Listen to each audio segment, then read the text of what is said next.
Namaste dear students. In this session we are going to start the first chapter of Maths 1, that is mathematical logic. See, logic is very famous word. Usually when we talk to our friends, he or she tells anything to us, so हम directly मान तो नहीं लेते हैं ना. हमें event का correctness चाहिए और इवेंट के करेक्टनेस के लिए हमें प्रूफ चाहिए होता है, स्क्रीनशॉट, है ना. तो और प्रूफ के लिए हमें लॉजिक या फिर रीजन की जरूरत पड़ती है. So this is where logic comes. देखो, लॉजिक और रीजन की मीनिंग सेम होती है. बाय द वे, मैंने अभी ये आपको क्या बताया, ये मैंने आपको लॉजिक का मीनिंग बताया, ठीक है. नाउ आई टेल यू कि every sentence in our communication is not logical. आप शायद सोचते होंगे कि आप हमेशा लॉजिकल होते हो, but let me tell you, for any sentence to be logical it must be a statement. अब सर आप बोलेंगे, सर सेंटेंस और स्टेटमेंट में क्या डिफरेंस होता है.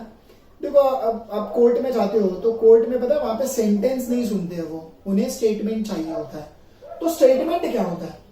तो statement is a declarative or assertive sentence which is either true or false but not both at the same time. देखो, ये जो स्टेटमेंट है वो या तो ट्रू होगा या तो फॉल्स होगा. Example, 5 + 2 = 7. Is it a true statement? Yes, it is a true statement. But मैं बोला suppose 8 + 2 = 11. Is it true statement? No, it is a false statement. तो मैंने जो दो एग्जाम्पल्स दिए, ये दोनों भी स्टेटमेंट इन लॉजिक है. Why? Because दोनों का आंसर या तो ट्रू आ रहा है या तो फॉल्स आ रहा है. अच्छा, कोई ऐसा अगर सेंटेंस है जिसका आंसर दोनों आ रहा है, ऐसा कैसे हो सकता है आप सोच सकते हो. से आई गिव यू एग्जाम्पल. मैंने एक ये प्लग लिया है, पर्पसली मैंने डेलिबरेटली आपके लिए इसको पेंट किया है, बट फॉर टाइम बीइंग आपको ये जो प्लग है आपको क्या दिख रहा है? Is it of which colour? तो आपके लिए रेड है. यस, फॉर मी करेंटली ये जो प्लग है ये क्या है? व्हाइट इन कलर है ना. सो सपोज मैं एक ऐसा स्टेटमेंट बोलता हूं कि this plug is red in colour. So for you it is true and for me it is false. मतलब एट द सेम टाइम ये जो प्लग दिख रहा है ये रेड भी है और व्हाइट भी है, आपके लिए अलग है और मेरे लिए अलग है. सो ऐसे जो स्टेटमेंट होते हैं, सॉरी ऐसे जो सेंटेंस होते हैं, मतलब this plug is red in colour, ये जो सेंटेंस मैंने बोला it is not a logical statement. Yes, eight the same time ये दोनों नहीं होना चाहिए. सो बाय द वे, ये एक सिली एग्जाम्पल था, आप समझ पाओ इसके लिए मैंने ये एग्जाम्पल दिया. नेक्स्ट है truth value of a statement. Now what is this?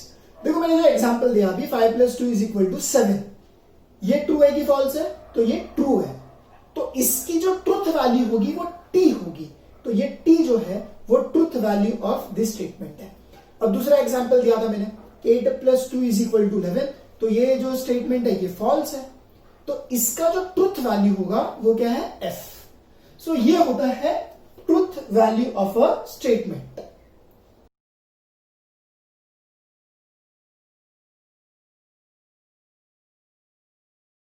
Just now I've explained you about what are statements and what are truth value of statements. But to be more specific, मैं आपको एक note भी दिखा के दे रहा हूं. That is interrogative, exclamatory and imperative etc. sentences are not logical statements. देखो, बहुत सिंपल सी चीज है. इंटरोगेटिव सब इंग्लिश ग्रामर बेसिक्स में आता है. तो इंटरोगेटिव मतलब जिसमें क्वेश्चन मार्क आता है ना, वो सेंटेंस इंटरोगेटिव होता है. एक्सक्लामेटरी मतलब जिसको हम लोग सडन एंड स्ट्रॉन्ग फीलिंग के साथ एक्सप्रेस करते हैं, एक्सक्लामेटरी साइन आता है ना, वो एक्सक्लामेटरी सेंटेंस हुआ. इंपेरेटिव मतलब क्या हुआ? जिसमें हम लोग क्या करते हैं? कमांड देते हैं, रिक्वेस्ट करते हैं, या हमारा कुछ विश होता है, उसे क्या बोलते हैं? इंपेरेटिव सेंटेंस बोलते हैं. तो ऐसे जितने भी टाइप के सेंटेंसेस हैं वो लॉजिकल स्टेटमेंट नहीं होता है. बाय द वे, देखो ये सारी चीजें स्टेटमेंट के डेफिनेशन में कवर होती है, बट ये मैंने थोड़ा और एलॉबरेटली आपको एक्सप्लेन कर दिया. नेक्स्ट आता है टाइप्स ऑफ स्टेटमेंट. देखो, ये थर्ड टॉपिक था, truth value of a statement. Now the fourth topic, statement के टाइप. तो उसमें दो चीजें मैं एक्सप्लेन कर रहा हूं, एक सिंपल स्टेटमेंट और एक compound statement. See, simple statement is what? A statement which can not be split further into 2 और मोर स्टेटमेंट्स. बहुत सिंपल सी चीज है. मतलब क्या कि 2 is a even number. Example दे रहा हूं मैं, 2 इज अ इवन नंबर. अब देखो ये सिंगल स्टेटमेंट है, ये और स्प्लिट हो सकता है क्या? बिल्कुल नहीं हो सकता. So that is the reason this 2 is a even number. ये एक सिंपल स्टेटमेंट हुआ. Next, what is the compound? देखो कंपाउंड वर्ड का मीनिंग ही होता है मिक्सचर, तो उसका डेफिनेशन भी वैसा ही कुछ है. If a statement is combination of 2 or more simple statements, then that is a compound statement, है ना? Example 2 is a even number and 3 is a odd number. देखो इसमें दो सिंपल स्टेटमेंट है, उसको कंबाइन कर दिया. कंबाइन करने के लिए किस वर्ड का यूज किया? एंड का, तो इसे कंपाउंड स्टेटमेंट बोलेंगे. सो बहुत सिंपल है ये सब चीजें. सो वीडियो पॉज करके आप इसको लिख लो, वुड बी मोर बेटर. ठीक है. So fifth point is truth table of logical connectives. देखो अभी मैंने आपको ट्रुथ वैल्यूज के बारे में बताया, तो ट्रुथ टेबल क्या है वो अभी कुछ देर में मैं आपको पूरा एलॉबरेटली एक्सप्लेन करने वाला हूं.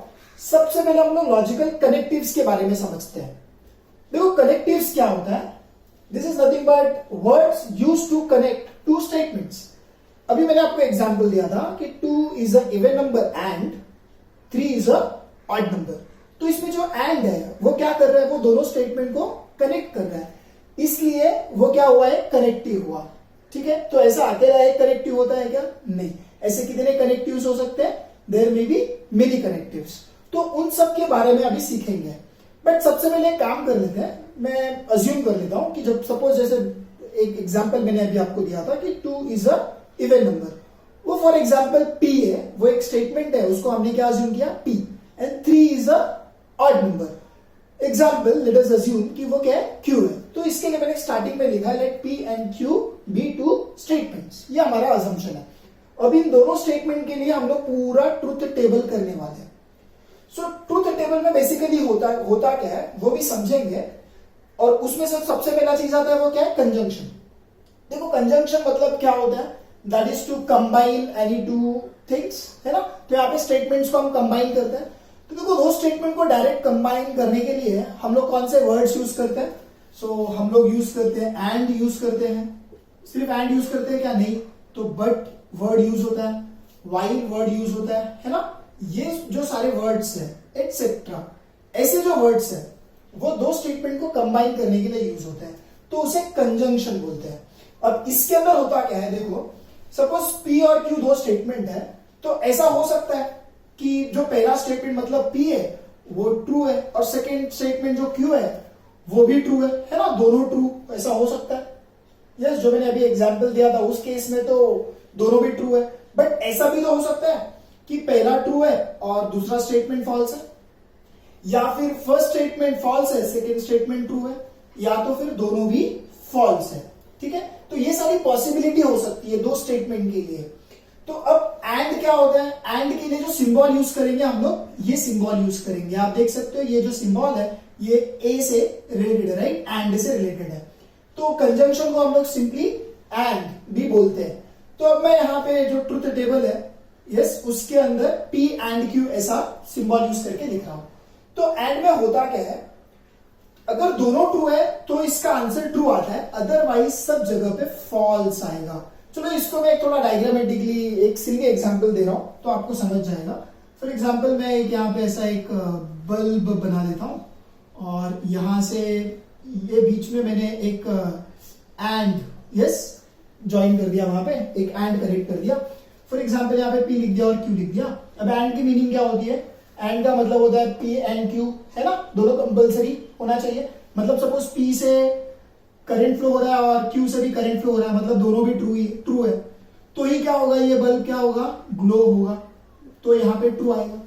अगर एंड यहाँ पे लिखा है लेकिन यहाँ पे सपोज F है, ठीक है, मतलब यहां से करंट नहीं आ रहा है.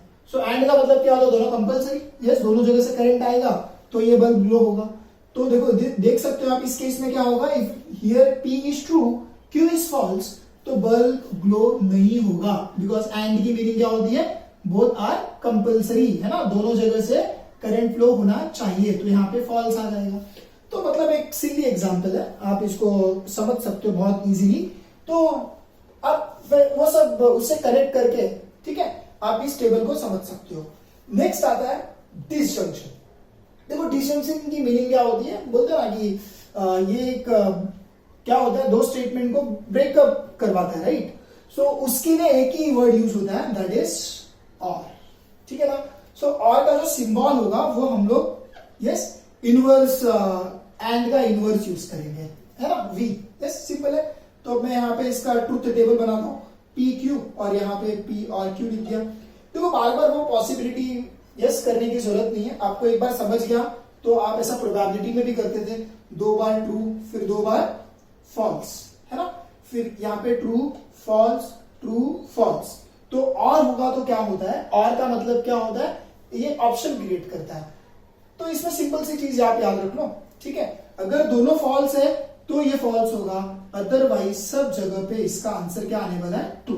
तो ये जो फाइनल पी एंड क्यू या पी और क्यू, इसको हम लोग लास्ट जो कॉलम बना रहे हैं इसे ही ट्रुथ टेबल का फाइनल आंसर बोलते हैं, ठीक है। सो यू शुड नो कि एग्जैक्टली ये हम कर क्या है। So now third is conditional. इसमें जो वर्ड यूज करेंगे हम दो स्टेटमेंट को करेक्ट करने के लिए वो है if and then, if then, ठीक है।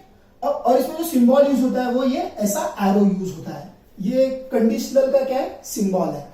इसमें क्या एग्जांपल देता हूं, इफ देन वाला statement. For example, if you will subscribe, like and share, then I will get satisfaction. वैसे ये बात सच है, ठीक है। तो ये मैंने एक एग्जांपल दिया। तो इसमें क्या हुआ, इफ के बाद जो मैं सेंटेंस बोल रहा हूं, स्टेटमेंट बोल रहा हूं, वो क्या है, कंडीशन है, और देन के बाद क्या आ रहा है, वो कंक्लूजन है। तो ये एक एग्जांपल है इफ देन का, ठीक है ना। तो अब इसके लिए ट्रुथ टेबल बना लेते हैं। फॉर एग्जांपल मैं P लिखा, Q लिखा, देखो पहला दो कॉलम तो सेम होता है, T T F F, यहाँ पे T लिख दिया, F T F। Finally implication के लिए जो सिंबल यूज होगा वो लिख देते हैं। अब इंप्लीकेशन में आप याद रखो, फर्स्ट ट्रू सेकेंड फॉल्स तो ही फॉल्स होता है, अदरवाइज यस सारे आंसर्स क्या आएंगे, ट्रू आएंगे। तो ये आपको एक बात याद रखनी है, ठीक है ना। किसके लिए, कंडीशनल के लिए, जिसका दूसरा नाम क्या है, इंप्लीकेशन। अब नेक्स्ट टॉपिक आता है बाय कंडीशनल, उसको हम लोग डबल इंप्लीकेशन भी बोलते हैं। दैट इज देखो सिमिलर है दोनों भी। इसके अंदर जो यस वर्ड यूज होता है वो होता है इफ एंड ओनली इफ।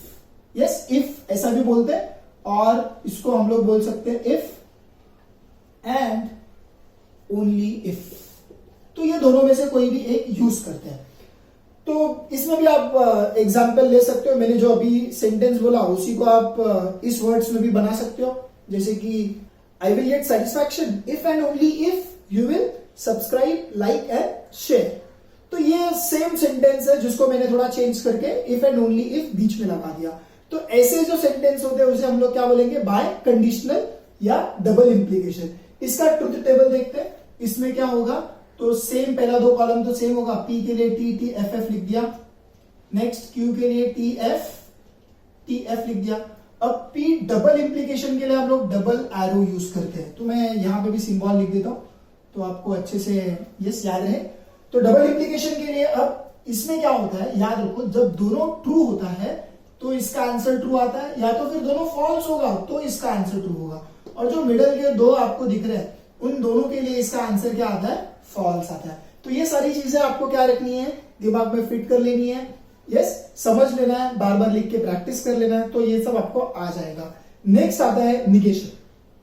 देखो ये जो फर्स्ट पॉइंट से लेके जो फोर्थ तक सिखाया, इन सब में दो स्टेटमेंट यूज हुआ, P एंड Q, है ना, P एंड Q। तो ये सब जो स्टेटमेंट है इसको हम लोग बोलेंगे बाइनरी कनेक्टिव्स, ये सारे कनेक्टिव्स को।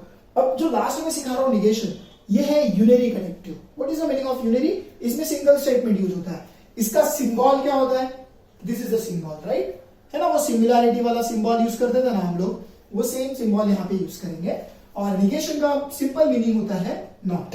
तो देखो मैं यहाँ पे फॉर एग्जांपल P लिख रहा हूं, सिंगल स्टेटमेंट के लिए होता है, तो P लिखा, तो यहाँ पे जो यूज होगा वो निगेशन P, ऐसा इसको रीड करेंगे। अब सिंगल स्टेटमेंट की पॉसिबिलिटी क्या होती है, या तो वो ट्रू होगा या तो फॉल्स होगा।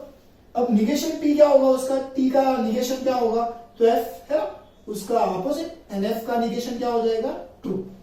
सो दिस इज व्हाट निगेशन का ट्रुथ टेबल। देखो ये ओवरऑल बहुत ही सिंपल है, ठीक है, इसमें कुछ डिफिकल्टी नहीं होनी चाहिए। एक बार फिर से मैं आपको एक्सप्लेन करता हूं, जैसे कि एंड है, बट है, व्हाइल, एटसेट्रा, ये किसके लिए यूज होता है, कंजंक्शन के लिए, ठीक है ना। तो इसमें क्या होता है, if both are true then only it is true, otherwise false, ठीक है। फिर और के लिए क्या होता है, if both are false then only it is false, otherwise it is true, ऐसे आप याद रख सकते हो।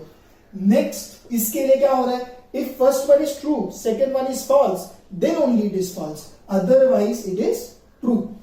नेक्स्ट क्या आता है जो फोर्थ वाला है बाय कंडीशनल, उसमें क्या, इफ बोथ आर ट्रू और both are false then only it is true, otherwise it is false. ठीक है, तो देखो ये चार जो हमारा कनेक्टिव्स है उसको याद रखना थोड़ा चैलेंजिंग हो सकता है, बट ये लास्ट वाला फिफ्थ वाला तो बहुत ही सिंपल है। ठीक है, सो आप इसको अच्छे से समझ के अपनी नोटबुक में कॉपी कर लीजिए।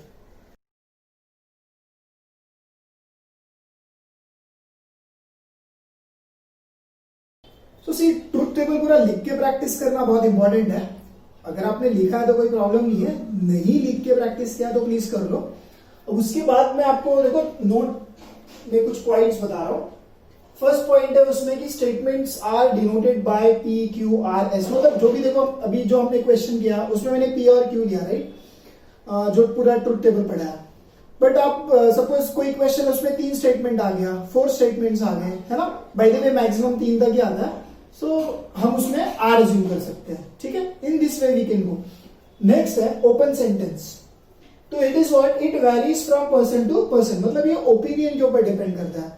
For example you are my favourite student, अब या तो फिर चलो Rahul is my favourite student, तो for me Rahul is favourite student, but ऐसे बहुत सारे टीचर्स होंगे जिनका फेवरेट स्टूडेंट कौन होगा, सूरज, इट मे हैपन, पॉसिबिलिटी है। तो जो ओपिनियन पे डिपेंड करता है, पर्सन टू पर्सन चेंज होता है। ठीक है, तो उसे क्या बोलते हैं, ओपन सेंटेंस। बाय द वे ये बात राहुल को बता दो, उसको भी शेयर कर दो ये वीडियो, तो उसको भी पता चल जाए कि मेरा फेवरेट स्टूडेंट राहुल है। ठीक है, अच्छा, तो ये जो मैंने अभी बताया ये ओपन सेंटेंस था। ठीक है, so it is not a statement in logic. इसमें एक एग्जाम्पल भी देता हूं मैं। फॉर एग्जाम्पल मैं यहाँ पे लिखता हूं x minus 3 is equal to 7। अब ये एक इक्वेशन लिख दिया मैंने। अब देखो ये जो इक्वेशन है इसमें और कोई तो कंडीशन दिया नहीं है। कोई भी सेंटेंस होता है उसका आंसर ट्रू या तो फॉल्स आना चाहिए ना। अभी इसमें अगर आप x की जगह पे 10 डालते हो तो ये ट्रू हो जाता है, लेकिन x की जगह पे कुछ और डालते हो तो यही आंसर वो फॉल्स आंसर देगा। x की जगह पे 10 डालेगा तो ट्रू आएगा इस इक्वेशन का आंसर, x की जगह पे अदर देन 10 डालोगे तो फॉल्स आ जाएगा इसका आंसर। व्हाट इट मींस, इसका आंसर ट्रू भी हो सकता है, फॉल्स भी हो सकता है, ओपिनियन के ऊपर डिपेंड करता है। कोई बोंदू बच्चा रहेगा तो वो 10 नहीं डालेगा, कुछ और डालेगा। ठीक है, तो इसका मतलब क्या हुआ, ये जो इक्वेशन है ये भी ओपन सेंटेंस है और it is not a statement in logic. Example है, आप इसको इस तरीके से याद रख सकते हो। चलो ठीक है, now will start with the exercise. C 1.1 में जो पहला क्वेश्चन है, यहां पे आपको बताना क्या है, whether the given sentences are statement or not, this is the question. तो उसमें क्वेश्चन नंबर 1 है 5 + 4 is equal to 30। So simple है, देख के ही पता चलता है कि it is a statement and the truth value is f, है ना। 5 + 4 इक्वल्स टू 9 होता है। Second problem, x - 4 is equal to 14। देखो मैंने अभी ओपन सेंटेंस का एग्जाम्पल दिया था। ठीक है, सो वही चीज है ये, it is an open sentence and it is not a statement.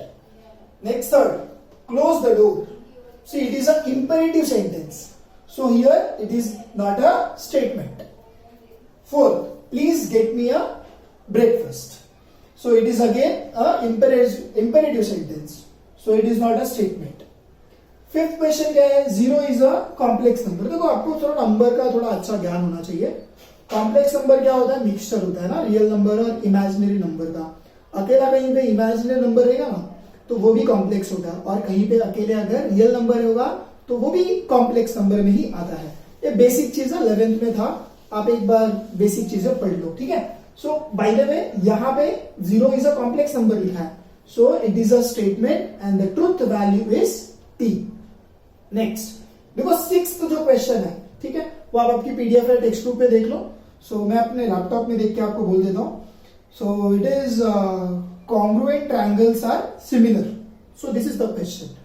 तो आपको 10th स्टैंडर्ड के इंफॉर्मेशन से आपको आइडिया है कि कॉन्ग्रुएंट ट्रायंगल और सिमिलर ट्रायंगल में क्या डिफरेंसेस होते हैं। So by the way all congruent triangles are similar, so it is a statement in logic and truth value is t। देखो वो वो 6th क्वेश्चन था जो मैंने यहां पे नहीं लिखा है, अब मैं 7th बता रहा हूं। X square equal to X. So ये अगेन देखो वेरिएबल है ना, तो इसमें कोई भी कौन सा भी नंबर डाल सकता है।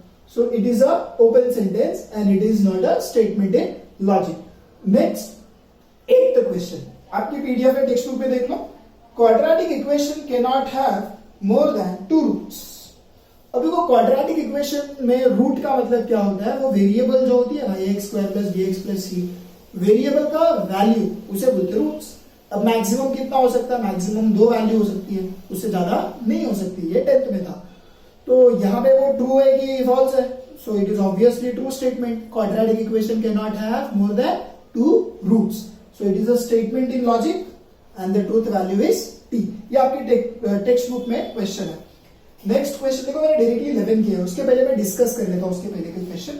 अब नेक्स्ट क्वेश्चन आता है, डू यू लाइक मैथमेटिक्स। देखो ये क्वेश्चन है वहां पे, डू यू लाइक मैथमेटिक्स। सो आप वीडियो देख रहे हो तो ऑब्वियसली आपको मैथ्स पसंद आ रहा है, जो वीडियो नहीं देख रहा उसको पसंद नहीं आ रहा है, तो क्या करोगे आप, उसे भी शेयर करो ना।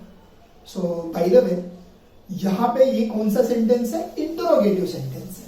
एंड इंटरोगेटिव सेंटेंस क्या होता है, it is not a statement in logic. Next question क्या आता है, 10th वाला। This is the sun sets in the west. तो ये तो यूनिवर्सल ट्रूथ है, so it is a statement in logic and truth value is true. Next question आता है 11th। अच्छा 11th वाला क्वेश्चन मैंने यहां पे लिखा है, all real numbers are whole numbers. देखो अभी नंबर्स का नॉलेज होना चाहिए, बच्चे 12th तक पहुंच जाते हैं बट नंबर्स के बारे में उन्हें पता नहीं होता है। प्राइम नंबर क्या होता है, ऑड नंबर क्या होता है, होल नंबर क्या होता है, रियल नंबर क्या होता है, ये सारी चीजें आपको पता होनी चाहिए। नहीं पता है तो गूगल कर लो, आपको तुरंत पता हो जाएगा। सो यहाँ पे real numbers, all real numbers are whole numbers. So ये ट्रू है कि फॉल्स है। सो देखो सारे रियल नंबर वो होल नंबर नहीं होते हैं, ठीक है। रियल नंबर जो है वो उसमें कोई भी नंबर आ सकता है, ठीक है। So it is a false statement, ठीक है। So it is a statement and the truth value is F. 11th के बाद देखो 12th आपकी पीडीएफ में देख लो। So 12th is, can you speak Marathi. भी मराठी बोलता हूं। तो भाई द वे यहां पे ये सेंटेंस भी क्या है, इंटरोगेटिव है। और इंटरोगेटिव सेंटेंस क्या होता है, not a statement in logic, ठीक है। सो वो चीज आप इजीली लिख सकते हो। नेक्स्ट क्वेश्चन आता है देखो 12 के बाद 13 मैंने यहां पे लिखा, x square minus 6x minus 7 equal to 0 when x equal to 7। देखो ये जो क्वेश्चन है ना और ये वाला क्वेश्चन वो सेम नहीं है। यहाँ पे स्पेशली एक्स की वैल्यू दी है, तो आप इसे ओपन सेंटेंस नहीं बोल सकते हो। यहाँ पे एक्स की वैल्यू 7 आप इसमें डाल के देख लो, 7 square 49 minus 42 7 minus 7 equal to 0। आप 7 के अलावा कुछ और नंबर डाल ही नहीं सकते हो, ठीक है। इसके लिए ओपन सेंटेंस नहीं है, so don't get confuse. So by the वे ये स्टेटमेंट है and the truth value is what, T, because ये कंडीशन जो है सेटिस्फाई हो रहा है, एक्स का वैल्यू 7 डालेगा तो इक्वल टू 0 आ रहा है। Next 14 question, sum of cube roots of unity is 0। इसका मतलब क्या हुआ कि अगर आप cube root of 1 plus cube root of 1 करते हो तो इक्वल टू 0 आएगा, ऐसा इन लोग पूछ रहे हैं। So according to you is it true, it is not at all right. इसका मतलब ये स्टेटमेंट है, it is a statement and the truth value is what, F. ये 14 एक क्वेश्चन बच गया 15, इट रेन्स हैवीली। नहीं भाई यहाँ तो कोरोना वायरस फैला हुआ है ना। सो बाय द वे ये जो क्वेश्चन है, इट रेन्स हैवीली, ठीक है। So it is again a open sentence. Depend करता है प्लेस टू प्लेस, डिफर करेगा, कहीं पे रेन हैवीली होगा कहीं नहीं होगा, है ना, एक पर्टिकुलर टाइम पे। सो it is a open sentence. So question number 15 क्या है, not a statement in logic. देखो ओवरऑल बहुत ही सिंपल थे ये सारे क्वेश्चंस। मेरा रिकमेंडेशन है कि आप ये पूरा कॉपी करने से पहले पीडीएफ में क्वेश्चन देख लो और अपनी नोटबुक में सबके आंसर्स लिख दो और at the end cross verify कर लो, so that would be more better for you. Yes, so please start doing it. आपकी पीडीएफ या टेक्स्ट बुक में देखो क्वेश्चन नंबर 2 क्या है, write the following compound statement symbolically, right. So अभी यहां पे क्या करना है, जो स्टेटमेंट दिया है कंपाउंड स्टेटमेंट, उसको सिंबॉलिक फॉर्म में लिखना है। देखो सिंबॉलिक फॉर्म बहुत सिंपल सी चीज है, हमने ऑलरेडी जो मैंने एग्जांपल दिया था ट्रुथ टेबल के पहले, देखो पी और क्यू अज्यूम किया था ना स्टेटमेंट को। अब यहाँ पे उसे प्रैक्टिकली करेंगे हम लोग। देखो फर्स्ट प्रॉब्लम क्या है, Nagpur is in Maharashtra and Chennai is in Tamil Nadu. तो अभी इसमें दो स्टेटमेंट है ना, तो फर्स्ट जो स्टेटमेंट है नागपुर इज इन महाराष्ट्र, उसको देखो पी अज्यूम किया है, और second statement Chennai is in Tamil Nadu, उसको क्यों अज्यूम कर लिया, और ये एंड है राइट, तो एंड का सिंबल तो ये होता है, तो बहुत सिंपल है। तो what is the symbolic form, P and Q. देखो मैं फिर से आपको एक रिकमेंड करता हूँ कि मैं मतलब आगे की क्वेश्चन तो सॉल्व कर ही रहा हूँ, बट आप आपकी पीडीएफ में देख के क्वेश्चन देख के पहले खुद पूरा प्रॉब्लम सॉल्व कर लो, और जहां पे आप अटक रहे हो रुक रहे हो वो आप यहाँ पे जस्ट रेफर कर लो, तो वो आपके लिए ज्यादा बेनिफिशियल होगा।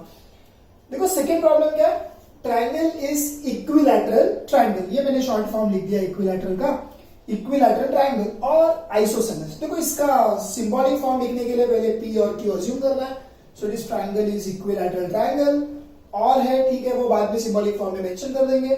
सेकंड स्टेटमेंट देखो सिर्फ आइसोसेलेस लिखा है, तो अब इस तरीके से इसको कंप्लीट लिख सकते हो, इसमें कोई दिक्कत की बात नहीं होनी चाहिए। तो this triangle is isosceles, so what is the symbolic form, P और Q. Third question, the angle is right angle if and only if it measures of 90 degree. देखो बहुत कॉमन सेंस की बात है, इफ एंड ओनली इफ बीच में है तो डबल इंप्लीकेशन का सिंबल आने वाला है। तो पहला statement the angle is right angle, वो आ गया अपना P, and Q is what, it is measure of 90 degree, वो Q आ गया, और सिंबॉलिक फॉर्म क्या लिख दिया, P double implication Q।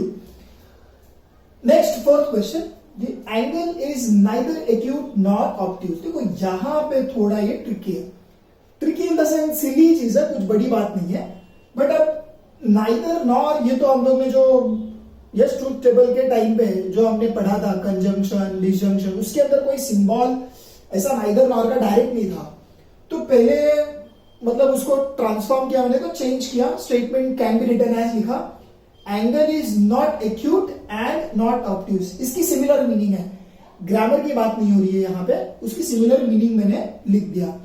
So is neither को क्या लिखा, is not acute nor obtuse, मतलब नॉट ऑब्ट्यूज। अब एक बात याद रखो, कोई भी स्टेटमेंट, ये तो मैंने ठीक है इसका एक यस दूसरा फॉर्म लिखा, बट आपको कोई भी क्वेश्चन दिया है और सपोज उस क्वेश्चन के अंदर नॉट मेंशन है, तो आप ये याद रखो कि अजम्पशन के टाइम पे जब आप पी अज्यूम करते हो उस नॉट को मेंशन नहीं करना है। देखो यहाँ पे क्या है, angle is not acute, but assumption के टाइम पे वो नॉट नहीं लिख रहे हैं, एंगल इज एक्यूट लिख रहे हैं बस। In the same way second statement क्या है, नॉट ऑब्ट्यूज, मतलब उसका फुल सेंटेंस क्या होगा, एंगल इज ऑब्ट्यूज। देखो फिर से नॉट यहाँ पे मेंशन नहीं किया, क्यों ऐसा, क्योंकि इसको सिंबॉलिक फॉर्म लिखते टाइम पे निगेशन यस हमें वहां पे मेंशन करके लिखना होता है। तो सिंबॉलिक फॉर्म होगा, किसका सिंबॉलिक फॉर्म लिखते हैं हम लोग, मेन स्टेटमेंट का, तो इसका सिंबॉलिक फॉर्म लिख रहे हैं, एंगल इज नॉट एक्यूट, तो एक्यूट नहीं है वो, तो इसके लिए यहां पे आ गया निगेशन P, है ना, P का negation and negation Q। So this is the way हम निगेशन वाले क्वेश्चंस को सॉल्व करते हैं, सिंबॉलिक फॉर्म में लिखते हैं।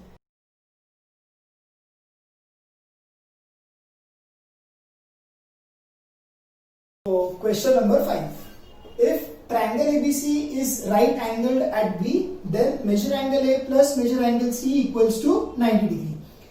देखो फिर से सिमिलर वही है, P को क्या अज्यूम कर लिया, triangle ABC is right angle, और Q क्या ले लिया, देखो देन के बाद जो स्टेटमेंट है major angle A plus major angle C equals to 90 degree, है ना। देखो ये इफ देन वाला स्टेटमेंट है, तो वहां पे क्या यूज होता है, इम्प्लीकेशन। तो P मतलब triangle is right angle triangle, देखो P implies what, measure angle A plus measure angle C equals to 90 degree. ये आपको याद रखना है, जहां पे देन होता है वहां पे आपको इम्प्लीकेशन सिंबल डालना है, ठीक है। तो ये हो गया हमारा क्वेश्चन नंबर 5। देखो सिक्स्थ क्वेश्चन है, Hima Das wins gold medal if and only if she runs fast. देखो हिमा दास बहुत फेमस स्पोर्ट्समैन है, आप सबको पता होना चाहिए, bye the way general knowledge है, बट यहाँ पे जो सिंबॉलिक फॉर्म लिखना है, ठीक है। देखो if and only if use करना, मतलब डबल इंप्लीकेशन होगा, तो P क्या अज्यूम करोगे आप, हिमा दास विंस गोल्ड मेडल, ये P, और Q क्या होगा, she runs fast. So what is the symbolic form, P double implication Q, ये आपको कंप्लीट करना है, ठीक है ना। सो बहुत सिंपल सी चीज मैंने आपको दी है। जो लोग वीडियो देखते हैं लेकिन हर एक चीज नोटबुक में कॉपी नहीं करते हैं, एटलीस्ट इतना तो आपको सॉल्व करना चाहिए। Now question number 7, x is not irrational number but is a square of N integer. देखो मैंने जैसा आपको बताया था कि कोई भी क्वेश्चन आता है सिंबॉलिक फॉर्म में लिखने के लिए तो आपको नॉट मेंशन नहीं करना है, कब? While assumption. तो यहाँ पे p अज्यूम कर रहे हैं, तो क्या अज्यूम कर रहे हैं? x इज इरेशनल नंबर, ठीक है। और q क्या अज्यूम कर रहे हैं? It is square of N integer. तो ये p और q अज्यूम किया। अब इसका सिंबॉलिक फॉर्म लिखना है। सो what is symbolic form? Negation p। देखो ये निगेशन ना, x इज नॉट। तो जब सिंबॉलिक फॉर्म लिखते हैं तब नॉट मेंशन करते हैं, और वो कैसे करते हैं? By using negation sign, right. So negation p और बट है। बट मतलब क्या बताया था मैंने? कंजंक्शन में आता है वो, और वो आएगा एंड आएगा, ठीक है ना। और फाइनली क्या आ जाएगा यहाँ पे? q। So this is the symbolic form of question number 7। I hope आपको ये सारी चीजें बहुत सिली और इजी लगती होंगी और मजा भी आ रहा है। क्वेश्चन नंबर 2 में अभी जो हमने किया उसी का एक्सटेंडेड वर्जन है क्वेश्चन नंबर 3। क्वेश्चन नंबर 2 में क्या था? सिंबॉलिक फॉर्म लिखना था। नाउ क्वेश्चन नंबर 3 में क्या लिखना है, क्या करना है? Write the truth value of the following compound statement. मतलब सेम प्रोसीजर है, सिर्फ उसके आगे एक स्टेप और करना है, उसकी ट्रूथ वैल्यू भी लिखनी है। देखो क्वेश्चन नंबर 1 में क्या लिखा है? 4 इज ऑड और 1 इज प्राइम। तो सेम प्रोसीजर है, पहले हमने p अज्यूम कर लिया, 4 इज ऑड, q क्या अज्यूम कर लिया? 1 इज प्राइम, ठीक है ना। Compound statement. अब वहां पे देखो हमें क्या करना चाहिए? जो p है, जो 4 इज ऑड यहां पे दिख रहा है हमें, तो वो ट्रू है कि फॉल्स है?